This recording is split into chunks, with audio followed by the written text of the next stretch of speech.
markale kulanti wacan saaxiibayaal halkan waa janalka gaarka ee baa ka cadde haddii aad jeceshahay muuqaaladeena aad hesho fadlan like taabo subscribe na dheh commentina noo raaci gambaleelkana furo si mar walbo aad xogteena u hayso markale waxaynu ka hadli doonaa warbixinada musalsalka maalmahan ah iyo xiisada ka taagan magaalada Hargeysa waxaanu eegeynaa qaar ka mid ah fanaaniinta xidigaha geeska ayaa khilaaf soo gala dhaxkale kadib markii ay u kala safteen laba dhinac oo kala taageersan Hodan Cabdiraxmaan Dheere iyo Farxiye Kabayare xidigaha geeska ayaa la sheegayaa in ay u kala jabeen showgii Farxiye Kabayare ay qabsatay iyada oo qaarkood aysan soo xaadirin fanaaniin uu ka mid yahay Maxamed Ciro gudoomiyaha xidigaha geeska ayaa ka qayb galay showgii ay qabsatay Farxiye Kabayare inkastoo aysan fanaaniin kale ka soo muuqan marka laga reebo kuwa yaryar waxa dadku ay aaminsan yihiin in khilaaf baasan uu jiro isla markaana uu u dhaxeeyo fanaaniinta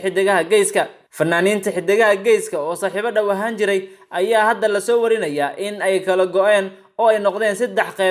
qayb la safan Farxiye Kabayare oo showgeeda ka qayb galay iyo qayb la safan Hodan Cabdiraxmaan Dheere oo showgeeda sugaya iyo qayb ka madax bannaan oo labada show aan ka qayb galin balse isku dayaya inay dhexaadiyaan xaaladda taagan Hodan Cabdiraxmaan Dheere ayaa wadata garab adag waana xajigeeda Mursal Muuse Cumar isaga iyo fanaaniin kale oo xidigaha geeska ka tirsan ayaa u ololeynaya isla markaana u saacabatumaya showga Hodan Cabdiraxmaan lagu qabanayo magaalada Hargeysa sanadka cusub inkastoo ay suuragal tahay in sanadka cusub laga soo hormariyo haddana waxaa macquul ah in qabanqaabadiisa ay dheeraato Farxiye Kabayare ayaa ku fashilantay showga ay ku qabatay magaalada Hargeysa habeenkii Jimcada ahayd iyada oo ay ka qayb galeen fanaaniin uu ku jira Maxamed Ciro Hargeysa markii ay martigelisay labadan gabdhood ee fanaaniinta ah ee qurbaha ka yimid ayaa waxaa gilgilay guuxa fanaaniinta iyo kala duwanaanshaha aaraada fanaaniinta xidigaha geeska waxaa bilowday shuxshuux iyo hoos ka hadal waxaa bilowday isla sheekeysi waxaa bilowday isla gees bixid iyo sidoo kale in labo saddex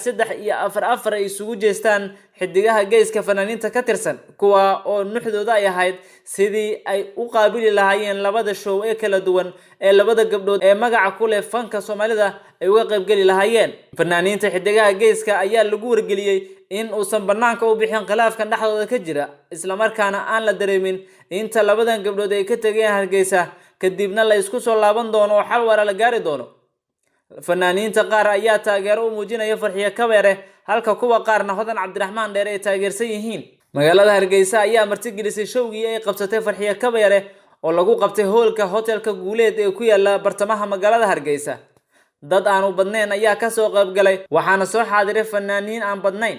inkastoo Farxiye Kabayare uu u hirgalay showgii ay qabsan lahayd magac ahaan markii loo eego laakiin hadda waxa socda qabanqaabada showga Hodan Cabdiraxmaan oo doonaysa inay ka duwanaato oo ay ka sumcad badiso kana taageero badiso Farxiye Kabayare isla markaana ay ka dad badiso showgii ay qabsatay dhaqaale ay labadaba soo raadsadeen waxaana dhaqaale laga abuurayaa showga lagu qabanayo Hargeysa Farxiye Kabayare ma aysan helin dhaqaale sida u buuran laakiin Hodan ayaa hadda waxa ay ku hanweyn tahay in ay qabato show caalami ah oo ay dhaqaale ka samayso isla markaana ay ka duwanaato Farxiye Kabayare showgii ay ku qabsatay magaalada Hargeysa